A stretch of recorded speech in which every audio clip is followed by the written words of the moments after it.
la page.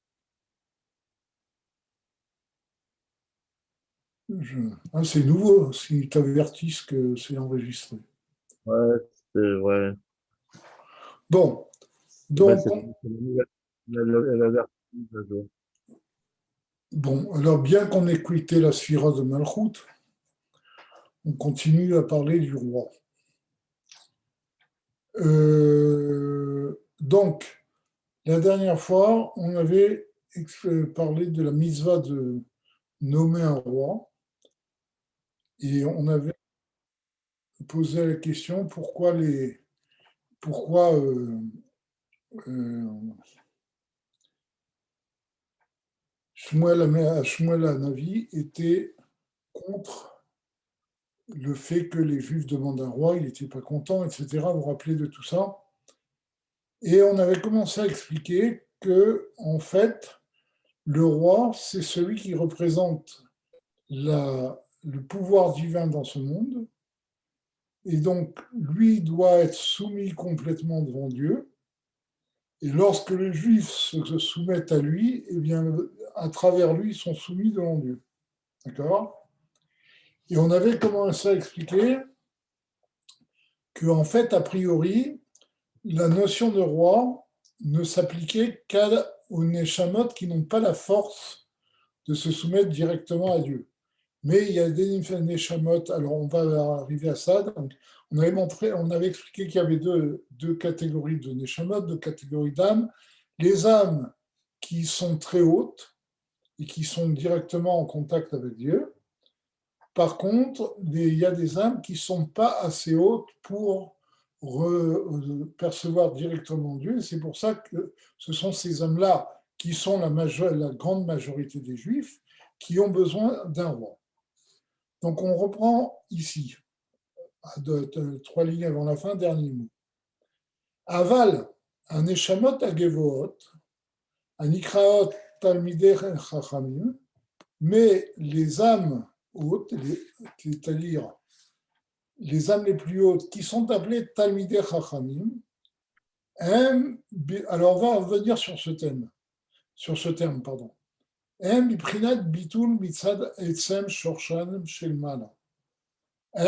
sont complètement annulées du fait de la source de leur âme, de leur source en haut. Alors, on a tendance de nos jours à utiliser le terme de Talmid Chacham à tort et à travers. En particulier, on a l'impression que qu'est-ce que c'est un Talmid Chacham? C'est celui qui a étudié beaucoup de Dapim de Gemara. D'accord? Or, il faut savoir que dans le sens, même au sens pshat, au sens simple de ce mot-là, quand on parle d'un Talmid Chacham dans la Gemara, dans le Talmud, on parle de quelqu'un qui a un niveau spirituel. C'est pas simplement quelqu'un qui connaît la Torah, c'est avant tout d'abord, c'est d'abord et avant tout quelqu'un qui connaît la Torah et qui étudie la Torah, mais c'est quelqu'un qui, grâce à sa Torah, a atteint un certain niveau. Et en vérité, les Talmidei Chachamim de l'époque de la Gemara, et donc auxquels on fait référence ici, sont des tzadikim, ce sont des gens qui sont à un très haut niveau spirituel. Et c'est pour ça qu'il dit que les âmes les plus hautes sont appelées des Talmidei Chachamim. D'accord? Parce que normalement, plus on connaît la Torah et plus on est soumis devant Dieu. D'accord? Puisque la Torah provient de la sagesse de Dieu, de Chochma d'Atsilut, eh bien plus on est imprégné de Torah, et plus on est proche de Dieu, et plus on est soumis devant Dieu. Et donc, il s'agit de ces âmes-là qui sont à un très haut niveau, parce qu'ils se sont imprégnés véritablement de la Torah, et qui, eux, peuvent se soumettre par elles-mêmes, Mitzad et Sem Shorshan, du fait de leurs racines. Et vous voyez qu'ici, il dit que le fait d'être au niveau du Talmid Chacham, c'est-à-dire du tzaddik, ce n'est pas quelque chose qu'on acquiert, mais c'est un potentiel que l'on révèle. Puisque ici, il dit du fait de l'essence de leurs racines. Ça veut dire que ces âmes-là ont a priori une racine qui va faire va faire des juifs dans lesquels ils sont, dans les corps dans lesquels ils sont, ça va faire des tzadikim. D'accord? Donc vous voyez qu'ici, il s'agit de catégories d'âmes. Et non pas simplement d'âmes qui ont travaillé sur elles-mêmes, qui ont beaucoup étudié la Torah et qui ont réussi à s'élever vers Dieu. D'accord? Chez les Mahalas, donc c'est eux, ils ont cette force de bitoul, de soumission à Dieu, qui provient de la racine de leur âme en haut, qui est Zéo Chacham, justement, à Roé et Anolad. Parce que qu'est-ce que c'est que le Chacham? C'est celui qui voit ce qui va se passer. C'est-à-dire, ici, est Anolad, c'est-à-dire qui est capable de voir tout ce qui provient de Dieu. Shachorma, Iprinat Reia. D'accord? Ici, c'est le terme important, c'est Roé. C'est-à-dire, la Chorma, c'est un niveau de Reia, de vision. Chez Roé, Ershenoda, Lad, Me'ahin, Leyesh. Voilà. Comme on a dit précédemment, le Chacham, c'est celui qui a la possibilité de voir à Nolad, c'est-à-dire ce qui est engendré à partir du néant. C'est quelqu'un qui a une notion du néant, qui perçoit les niveaux qui sont au-dessus de lui, perçoit, qui a une forte connaissance de ce niveau-là. D'accord? Il est Roetanola, c'est-à-dire que le Chacham est au niveau de savoir et de ressentir qui provient du néant et que donc lui-même est néant. D'ailleurs, c'est pour cela que le mot Chochma, en hébreu, c'est l'anagramme, on le dit dans Chassidut, donc dans la Kabbalah, que Chochma, c'est l'anagramme de Koachma. Ma signifie la soumission devant Dieu, parce que pourquoi ça signifie la soumission devant Dieu? On le tire de ce que Moshe Rabbeinu a dit à propos de lui à Aaron, quand il y a eu une révolte des Juifs, il a dit Vanachnuma quitte à l'inoalenu. Nous, que sommes-nous pour que vous puissiez vous nous fassiez des reproches? Et le ma qu'a dit ici Moshe Rabbeinu, Vanachnuma, était parce qu'il sentait qu'il n'était rien devant Dieu. Donc le mot ma désigne la soumission devant Dieu. D'ailleurs, le Shem Ma, c'est un des noms des révélations les plus hautes de Dieu, etc. Et donc, Chochma, c'est l'anagramme de Koachma, la force de soumission. D'accord? Donc, le Chacham, c'est celui qui voit pourquoi il est soumis devant Dieu, parce qu'il l'a compris, il s'est aperçu qu'il est nolad, il provient d'un haïn, et donc, comme il sait qu'il est rien devant sa source, il est complètement soumis devant sa source. D'accord? Et il voit aussi comment Dieu renouvelle à chaque jour la création du monde, comme on a déjà expliqué. Bon, je vous le redis en résumé, ça c'est un principe fondamental du judaïsme, c'est que contrairement à ce que les gens pensent, Dieu n'a pas créé le monde, il crée le monde à chaque instant. Ça c'est quelque chose qui est longuement, dont le Baal Tanya disserte longuement dans Shari Chudvaimuna, qu'on est en train d'étudier maintenant dans Chitat, que en fait, c'est pas que Dieu a créé le monde et que le monde existe par lui-même, mais Dieu renouvelle et sous-tend la création à chaque instant. D'accord? Et donc le Chacham. Il dit d'abord. Comment? Hein? Je n'ai pas entendu. Non, je disais juste dans le Tania de ce matin, dans le Tania de ce matin, oui. Dans le Tania d'aujourd'hui. Oui, oui. Tu m'entends? Oui, oui, j'entends. Dans le Tania d'aujourd'hui, il explique que le verbe me'ave, le verbe me'ave, avec le yud au départ, c'est une action qui est constante. c'est-à-dire qui Oui, oui, refait vivre le monde à chaque oui, instant. c'est ça, absolument, absolument. Et donc, ça, on peut le lire, mais le Chacham, lui, le perçoit. Il se rend compte que Dieu renouvelle à chaque instant la création. D'accord? Et justement, le fait que Dieu renouvelle, comme ça c'est expliqué dans Shari Chod Vaimuna, le fait de percevoir que Dieu renouvelle la création à chaque instant, induit chez nous une soumission totale, une perception du néant. Et il induit chez nous la perception du fait que nous ne sommes rien, puisque nous sortons du néant, et si Dieu ne sous-tendait pas à chaque instant notre existence, eh bien, elle retournerait au néant dont elle est tirée. Donc c'est pour ça que la perception de Mechadesh Becholium Tameima Sebereshit est équivalente à la perception du Haïn. Parce que quand on sent, on perçoit le fait que Dieu renouvelle le monde à chaque instant, on perçoit que le monde n'est rien devant Dieu et que s'il n'y avait pas la force continuelle de Dieu pour le faire vivre, il retournerait au néant. D'accord? Donc ça, c'est ce que perçoit le Chacham. V'hem shenikraim achim vereim. Et donc ces neshamot-là, ces juifs-là qui ont de tels neshamot, sont appelés les frères et les amis proches, la makom de Dieu.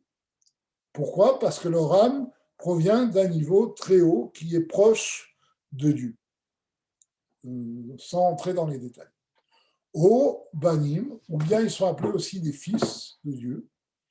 Arrête, donc ces neshamot-là, de Talmidei Chachamim, au sens que nous avons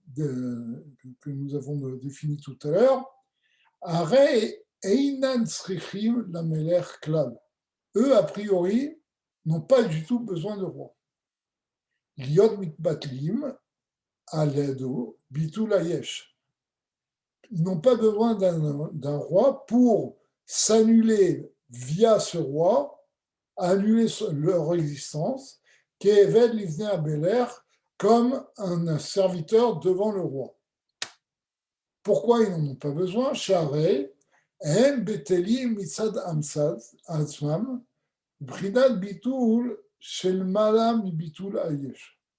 Parce que ces neshamot-là ont une soumission devant Dieu qui est plus haute encore que le bitul ayesh, que l'annulation de son existence. Ça, on avait déjà expliqué, mais je reviens sur cette notion parce que c'est ce qu'il est en train de dire ici.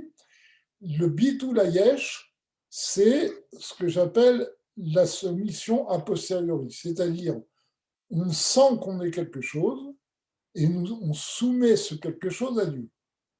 D'accord?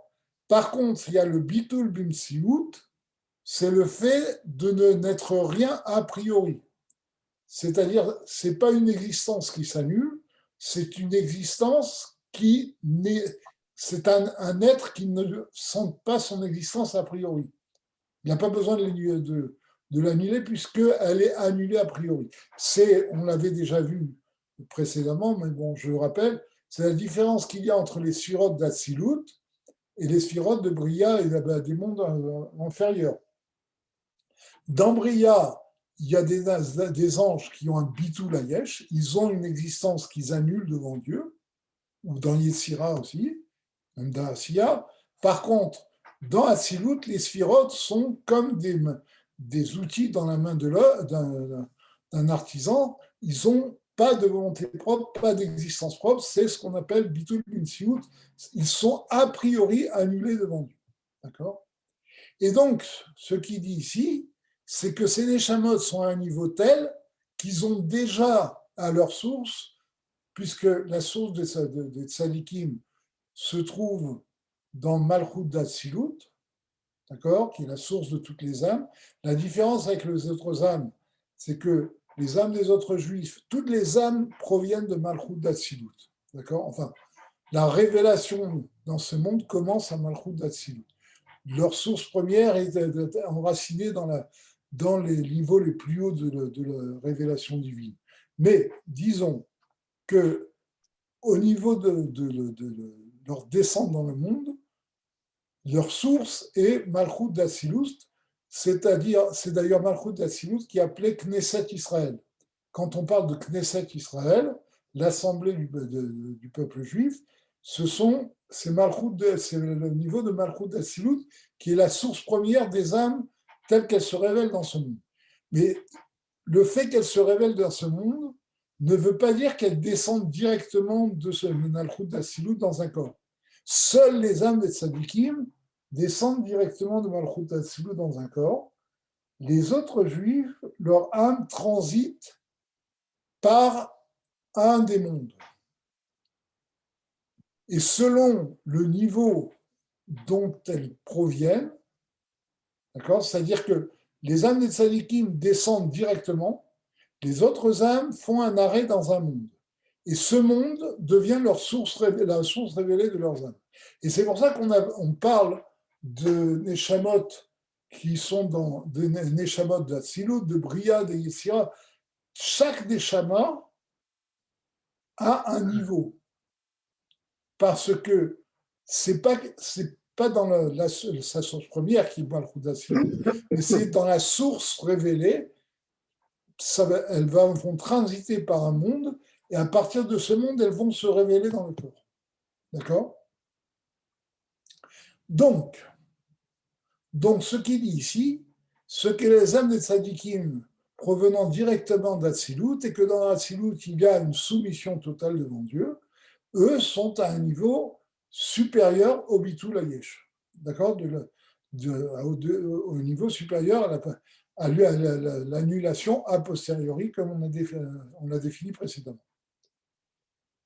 Velachen, Malachim Yeshaleem Meler. On peut poser une question? Pourquoi pas, oui. Est-ce que ça veut dire que les tzadikim, ils n'ont aucun rapport avec ce monde? Dans quelle mesure?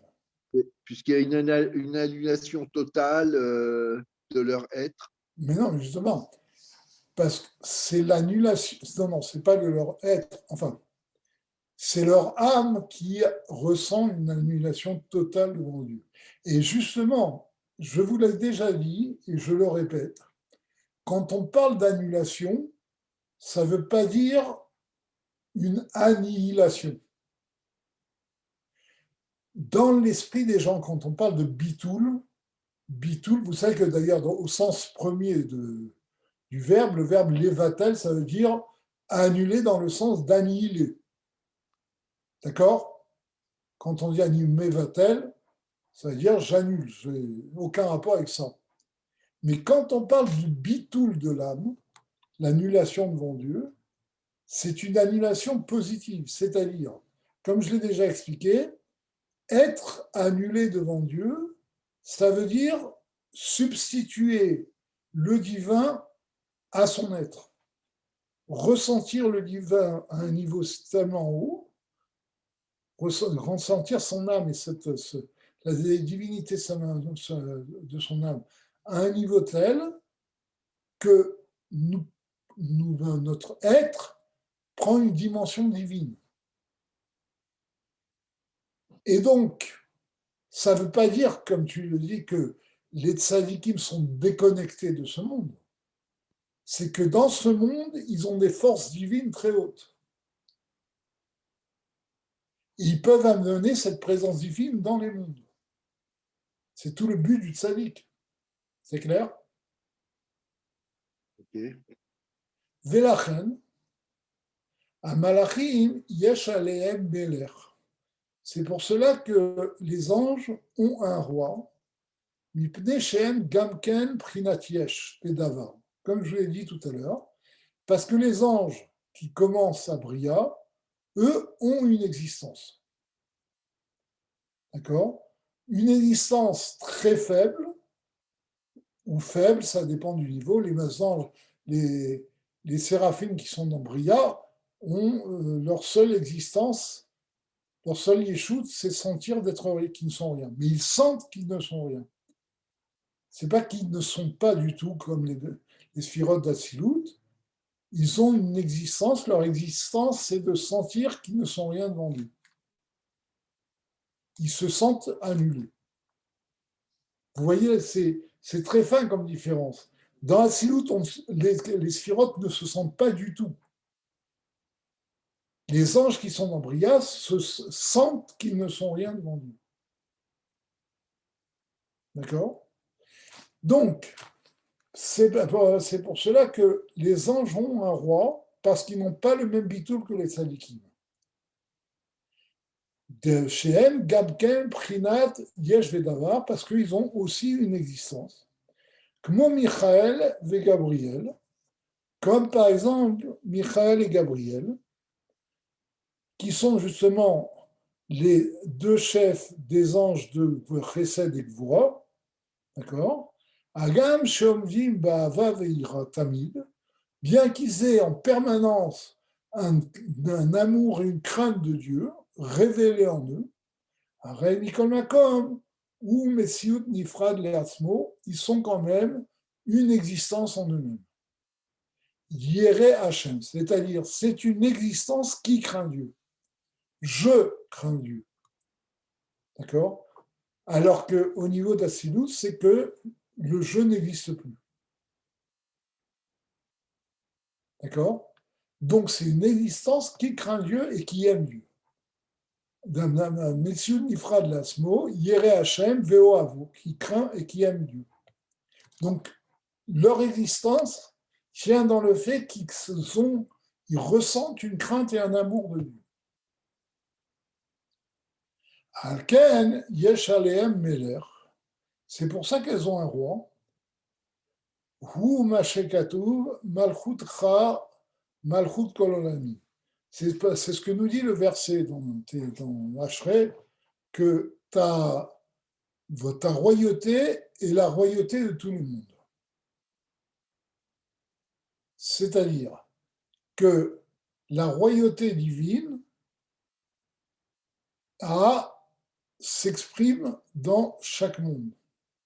Dans Bria, il y a Malchut d'Atsilut, qui représente la royauté divine. Dans Yetzira, c'est Malchut des Bria qui représente la royauté divine, etc. Donc chaque monde a besoin de cette représentation de la royauté divine qui est dans la sphira de Malchut, mais pas le monde de Hatsilut.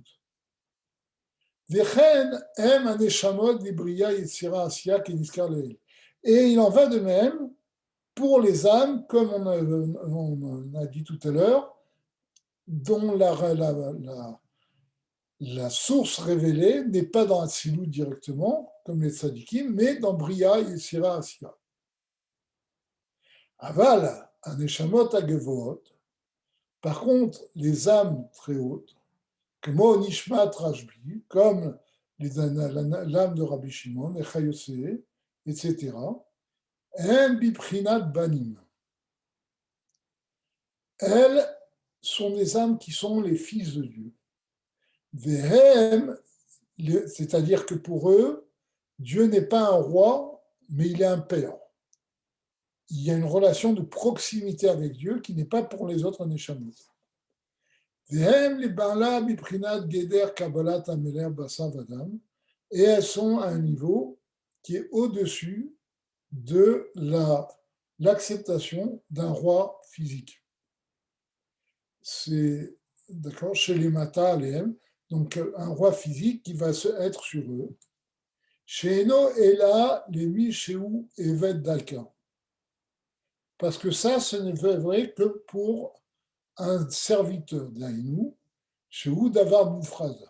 C'est-à-dire qu'il est quelque chose à part entière. C'est-à-dire un esclave, c'est une existence qui se soumet à son maître. Mais il a une existence quand même. D'accord? Share, Afilou al-Elef Banim, Loïkae, Av Meler. Par contre, un père n'est pas le roi de ses fils. Il y a une relation de proximité qui fait qu'il n'est pas le roi. D'accord? Donc les âmes qui sont des serviteurs de Dieu, des esclaves, des serviteurs de Dieu, ont besoin de cette révélation de Malchut, de la royauté, donc elles ont besoin de la royauté physique. Par contre, les âmes qui sont à un niveau qui est au-dessus du niveau de serviteur, mais qui sont les fils de Dieu, eux n'ont pas besoin de cette révélation de la royauté.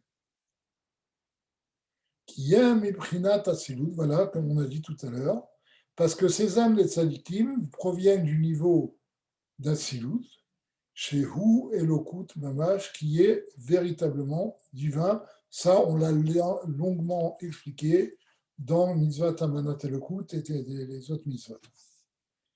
Ayen biur shtemine neshamot elu mitzvah membet peribet. Bon. Velachen,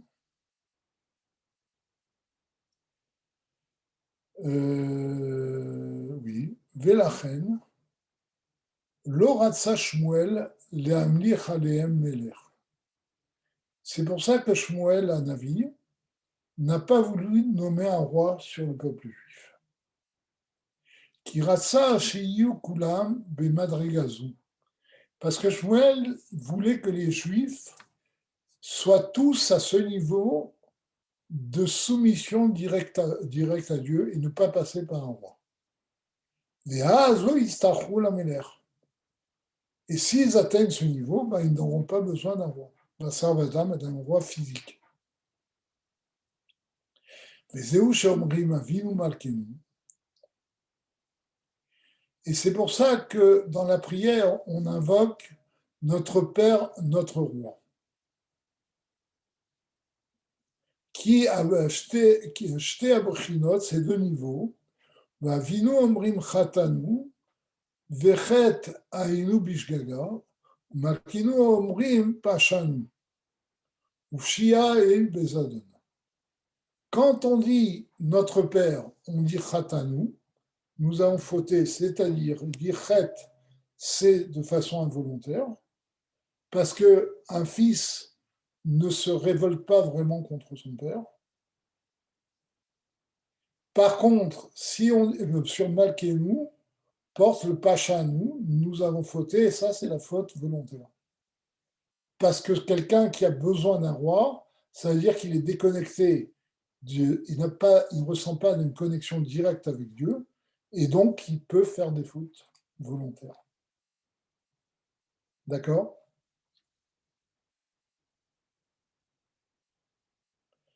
Ok. Veine, achar sheafal piken, siva Hashem lishmuel, pardon, sheimshach lahem melech. Maintenant, bien que malgré tout cela, Dieu a ordonné à Shmuel Hanavi de nommer un roi. D'accord ?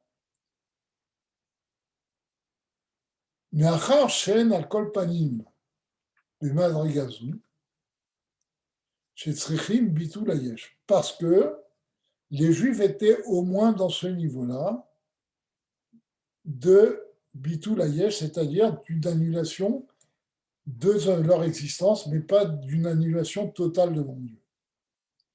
Iné David Amelech alav hashalom, zacha becheter meluchaz.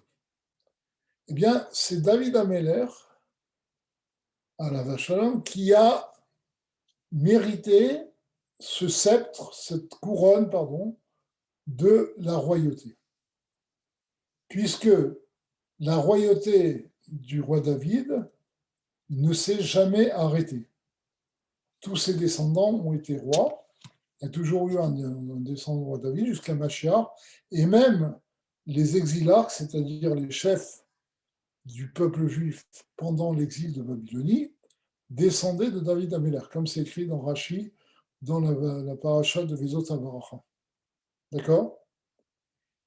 Et donc c'est pour ça qu'il dit qu'il a mérité cette couronne, les Olmé Ad, justement, à tout jamais. Ou Firush Mitzvazou, donc, et quel est le sens de cette mitzvah ? Chez Nishmor Amelucha, Zera David, Ayen Bechinour. Et le Chinour nous dit justement que quand la Torah nous dit Somtasim alecha meler, que tu te mettras sur toi un roi. Il explique que maintenant, de nos jours, la mitzvah est de garder la royauté pour la descendance de David, comme c'est écrit dans le Chinour. Uma shezachal hazeh, ou les filles shaya miprinat merkava la malchut. Et pourquoi David Améler a eu ce mérite? Parce qu'il était complètement annulé devant Dieu. Il était comme un char devant Dieu, les Malchut d'Atsilut devant Malchut d'Atsilut. Vénikra Regel Revi. Et comme vous le savez peut-être, David Améler, c'est le 4e pied de la table sur laquelle repose le peuple juif. Les 3 autres pieds étant Abraham, Yitzhak et Jacob. D'accord? Parce que justement, il avait le même niveau de Merkava, c'est-à-dire de soumission devant Dieu, que Abraham, Yitzhak et Jacob.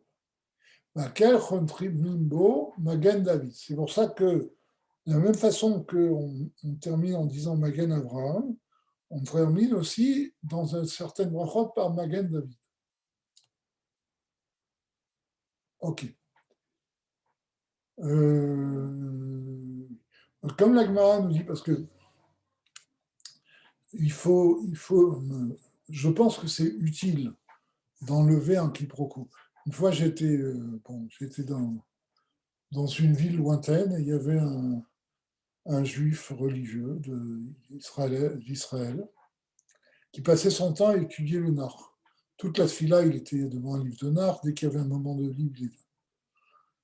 Et on a parlé comme ça et je crois que j'ai parlé du rabbi. Il a dit oui, mais un tzaddik, c'est un homme comme tout le monde. Je crois que j'ai parlé de David Améler. J'ai dit non, un tzaddik, c'est pas un homme comme tout le monde. Il m'a dit, vous voyez bien, David Améler, il y a eu l'histoire avec Bathsheba. Il dit, ah non. Là, même au niveau pshat, au niveau simple de la Torah, ce que vous dites est faux.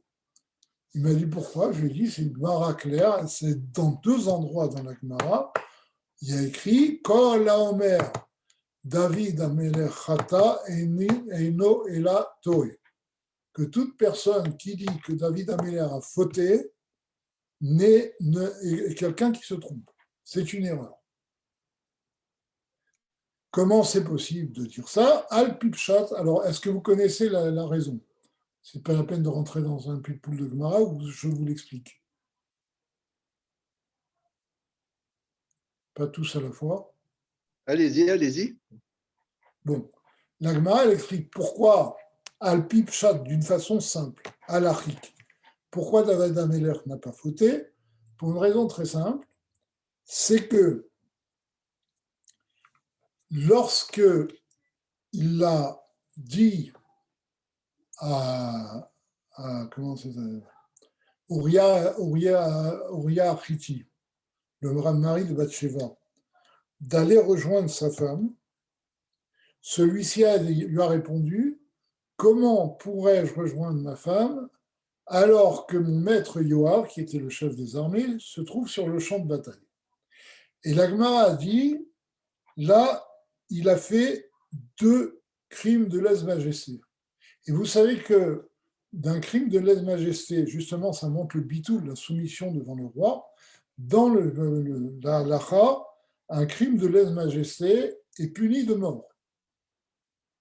C'est-à-dire, la Gemara dit, à ce moment-là, David Améler aurait pu tout simplement dire à un garde de prendre une épée et de lui couper la tête, comme les rois avaient le droit de tuer ceux qui se révoltaient contre eux.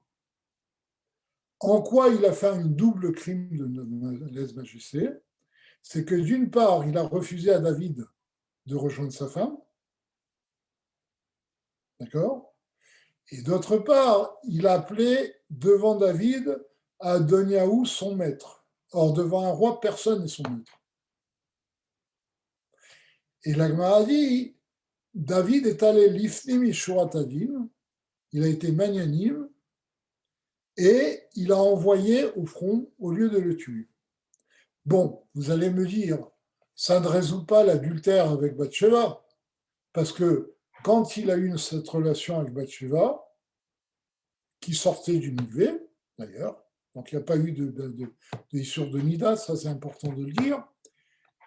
Quand il a eu cette relation, elle était quand même mariée. Donc, il a commis un adultère. Alors, la Gemara explique que non. Parce qu'il y avait une coutume à l'époque que Kol haoler milchemet bet David, kotev get leishto le mafrère. Si quelqu'un allait dans l'armée de David Améler, il allait à la guerre, il y avait une takana, une institution qui devait écrire un guet, les mafréas à sa femme. C'est-à-dire, il disait à sa femme, si je ne reviens pas d'ici 6 mois, 1 an de la guerre, tu es divorcé à partir de maintenant. Ce qui était une double précaution.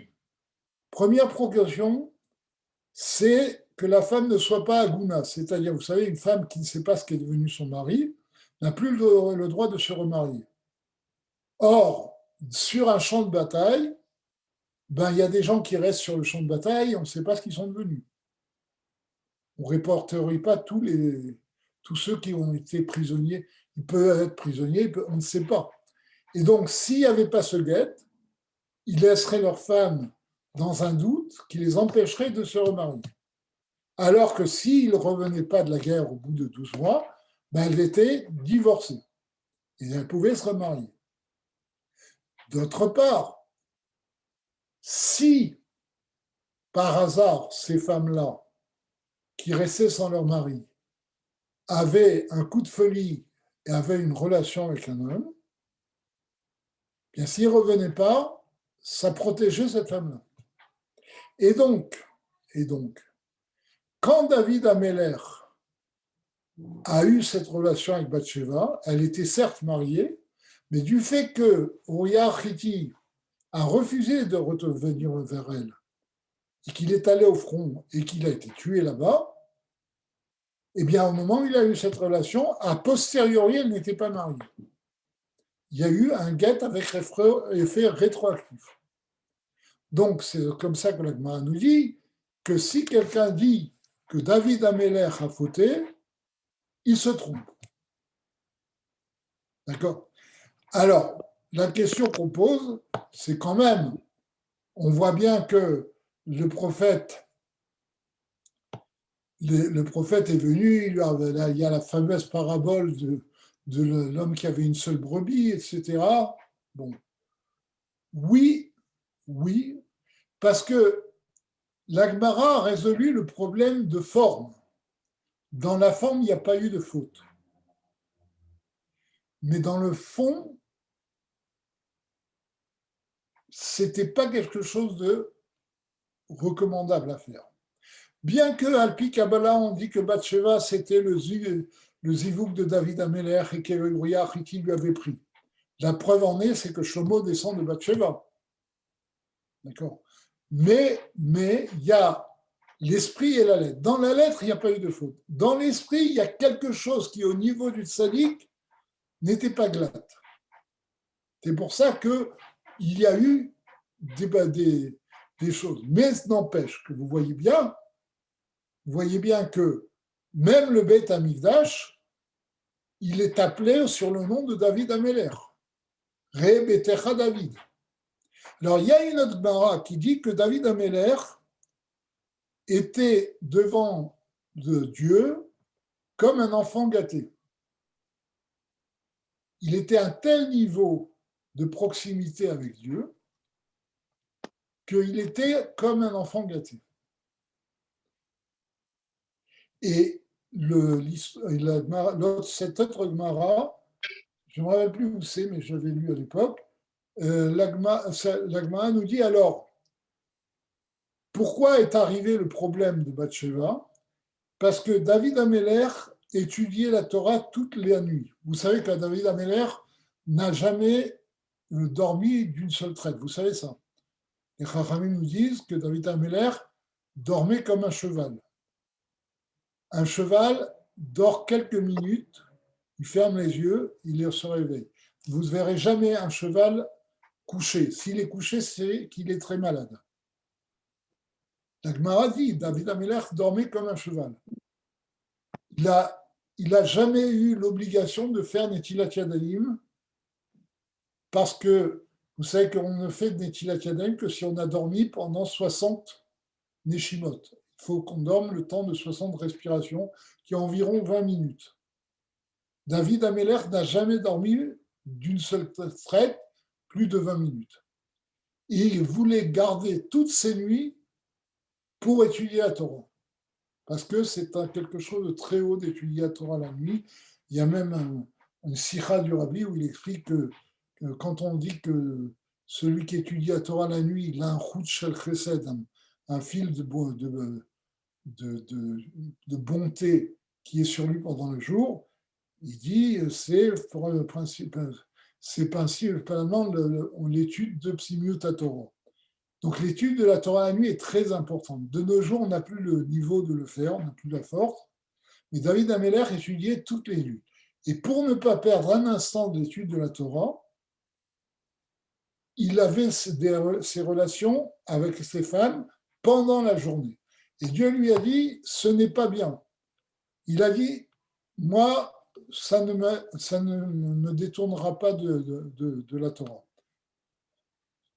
Alors Dieu lui a dit, bon, tu penses que tu penses que tu es capable de le faire? Eh bien, je vais t'éprouver. Et c'est là où l'histoire de Bathsheba est arrivée.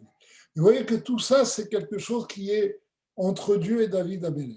C'est pour ça qu'on ne peut pas, on n'a pas le droit de dire Chazé Shalom que David Améler a fait une faute. D'accord? Même s'il y a le pipchat, on peut le voir comme une faute, mais la Gemara est formelle, elle dit on y va. Et à la fin, le type, il m'a dit, oui, ben alors, qu'est-ce qu'il a fait? Je lui ai dit, écoute, c'est très simple. David Améler, il n'a pas mis Rabbeinu Tam un jour. C'est une avéra, non, puisque c'est un hidour de mettre Rabbeinu Tam. Un jour, il n'a pas pu mettre Rabbeinu Tam.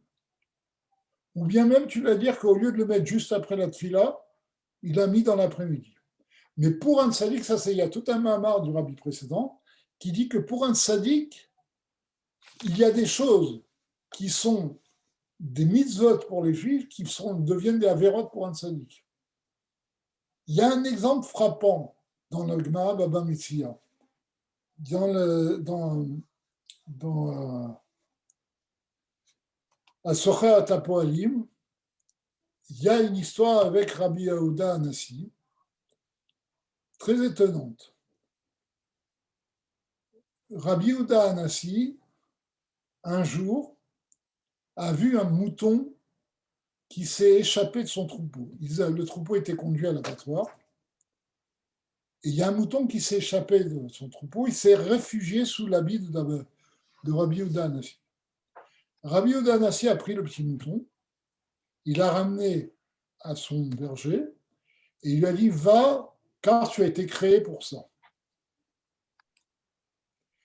Un juif qui fait ça, il a fait une mitzvah de la Torah, vous êtes d'accord? La mitzvah de Hashavat Aveda, il a ramené un mouton qui s'est perdu.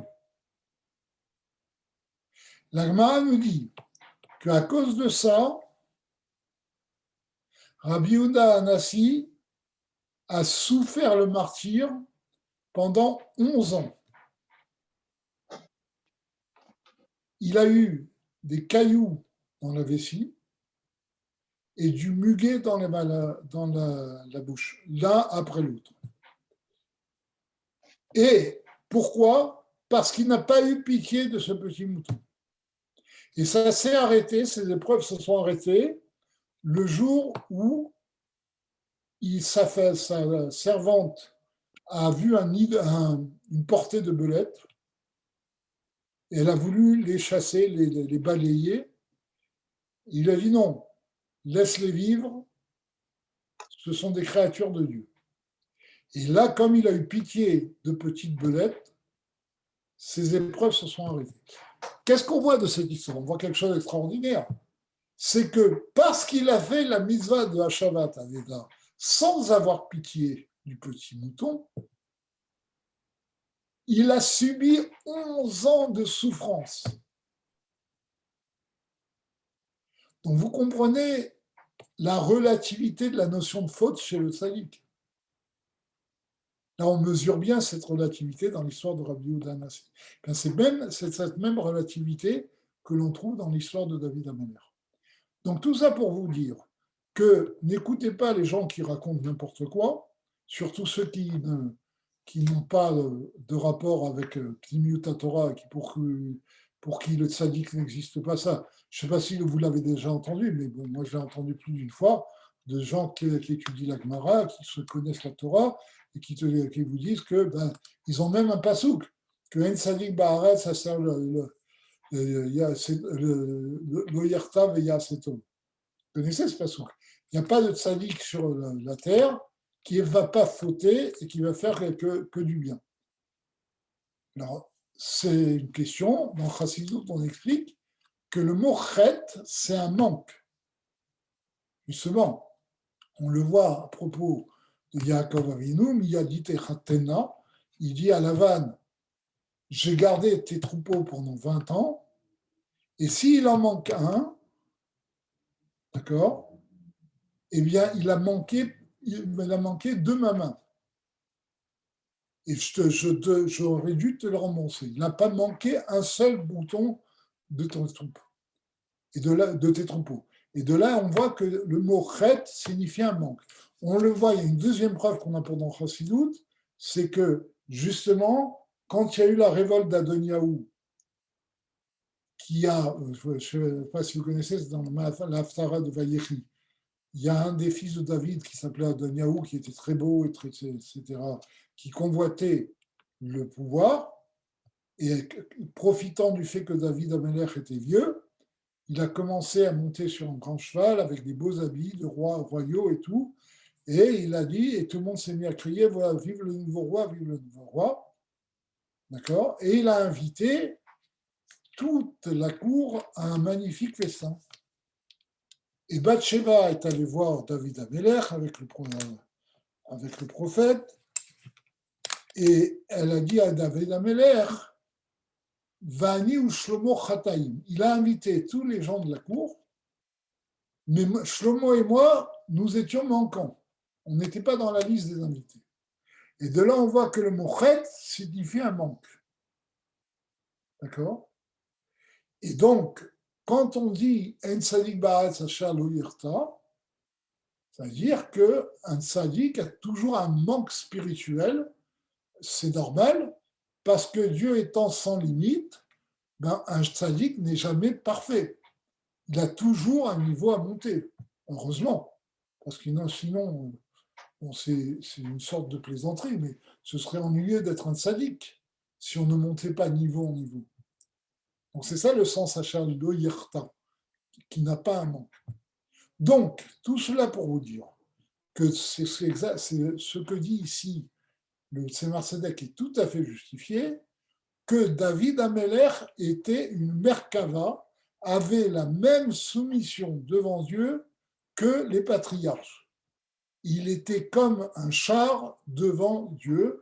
Vous connaissez l'exemple, enfin, le symbole du char, quand on dit que les Avot et Ayoub à Merkava, quand on dit que les Avraham, Yitzhak, Yaakov étaient un char, ça veut dire que c'est une notion de bitoul, de soumission, parce que de la même façon qu'un char n'a pas de volonté propre, il n'a que la volonté de son conducteur, eh bien, les patriarches, devant Dieu, étaient comme un char, leur seule volonté était la volonté de Dieu.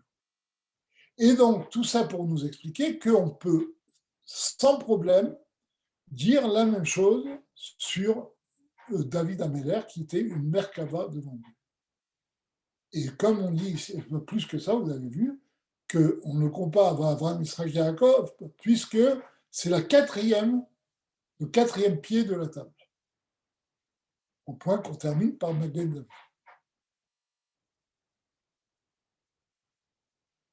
C'est clair? Il y a des questions sur ce que je viens de dire? Parce que là, bon, Il ne reste pas beaucoup de temps et c'est un nouveau sujet. Si je peux me permettre une réflexion, sur l'histoire de David Ameller et Bathsheba, Oui, en fait, les gens qui partaient à la guerre, ils donnaient un guet. oui. Donc, si les femmes, si je comprends bien, si les femmes trompaient leur mari, qui C'est au revenaient cas pas, où. hein? C'est au cas où. Ça ne veut pas dire qu'elles avaient le droit de le faire.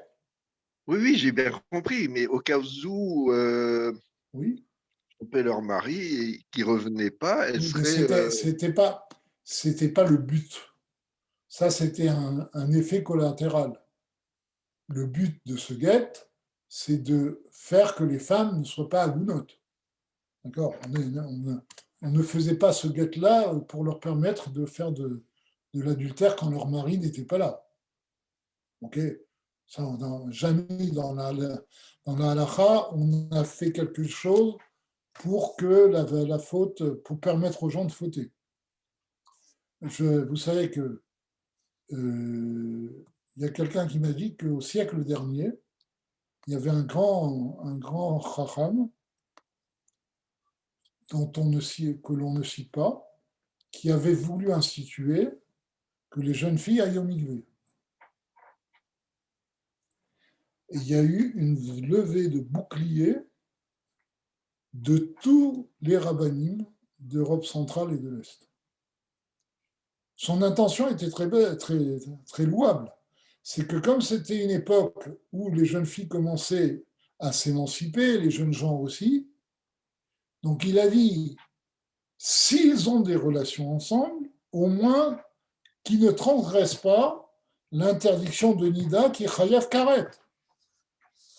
Avoir une relation avec une jeune fille, c'est une interdiction qui est, qui est passible de malcoute. D'accord? C'est un lave. C'est un lave. Par contre, l'interdiction de Nida, c'est Chiyuv Karet. C'est pour ça que moi, quand j'étais rabbin, il y a un jour un couple qui s'est présenté à moi, qui vivaient ensemble et qui commençaient à faire teshuva. Et à l'époque, j'avais demandé à Rav Moulay qu'est-ce qu'il fallait faire. Il m'a dit il faut leur apprendre Tarat HaMishpacha. Il faut leur enseigner Tarat HaMishpacha. Alors, on leur a enseigné Tarat HaMishpacha et la fille est allée une fois au milieu et elle n'est pas allée une deuxième fois. Elle a décidé de se séparer jusqu'au mariage. J'avais des problèmes avec les parents, donc ça a pris un peu de temps. Mais une fois qu'elle est allée au mikvé, elle s'est aperçue que c'était ridicule et ils ont décidé de se séparer. Pourquoi je cite ça? Pour vous dire que l'issour de Nida, l'interdiction de Nida, est beaucoup plus grave que le fait de vivre avec quelqu'un. D'accord? Donc, c'est pour cela que ce rave voulait, à juste titre, instituer, apprendre aux jeunes filles de faire Tarat HaMishpacha pour que si elles fassent les Avera, elles ne soient pas punies d'une punition très forte. Mais tous les rabbinim m'ont dit, c'est une porte ouverte aux znout. C'est-à-dire, si on dit aux filles de faire ça, ça veut dire, elles vont comprendre, comme tu viens de le dire, que c'est permis d'avoir des relations avec un garçon. La preuve, c'est qu'on nous fait aller au milieu.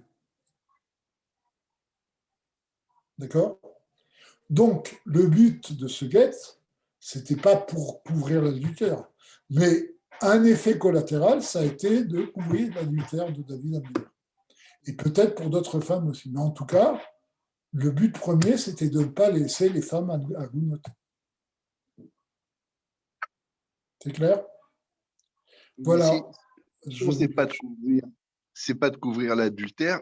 Si l'intention n'est pas de couvrir un adultère, on est dans une intention de ne pas couvrir un adultère. On ne peut pas dire, c'est difficile à comprendre Non, posteriori. non, tu as un effet collatéral.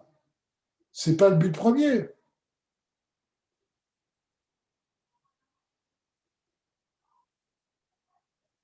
Vous comprenez? C'est comme quelqu'un a dit. Vous savez, il y a le principe de ségrégation positive. D'accord? S'il y a un grand écrivain qui est un homme de couleur, il faut le faire entrer à l'Académie française. Non pas parce que c'est un homme de couleur, mais parce que c'est un grand écrivain. En même temps, ça fait une ségrégation positive. C'est beau, il y a un homme de couleur qui est rentré à l'Académie française. Mais ce n'est pas parce qu'il c'est un homme de couleur qu'il est rentré à l'Académie française. L'erreur, c'est de le faire, de le choisir par rapport à quelqu'un qui est plus grand que lui, parce que c'est un homme de couleur. Là, c'est plus un effet collatéral. D'accord? Et c'est ce que je suis en train d'expliquer. Dans ce guet, le but premier de ce guet, c'était de protéger les femmes de la Haguna. Et il y a eu un effet collatéral, c'est tout. Ok, c'est clair. Je vais devoir quitter. Shavuot Tov, Bezrat Hashem, à dimanche.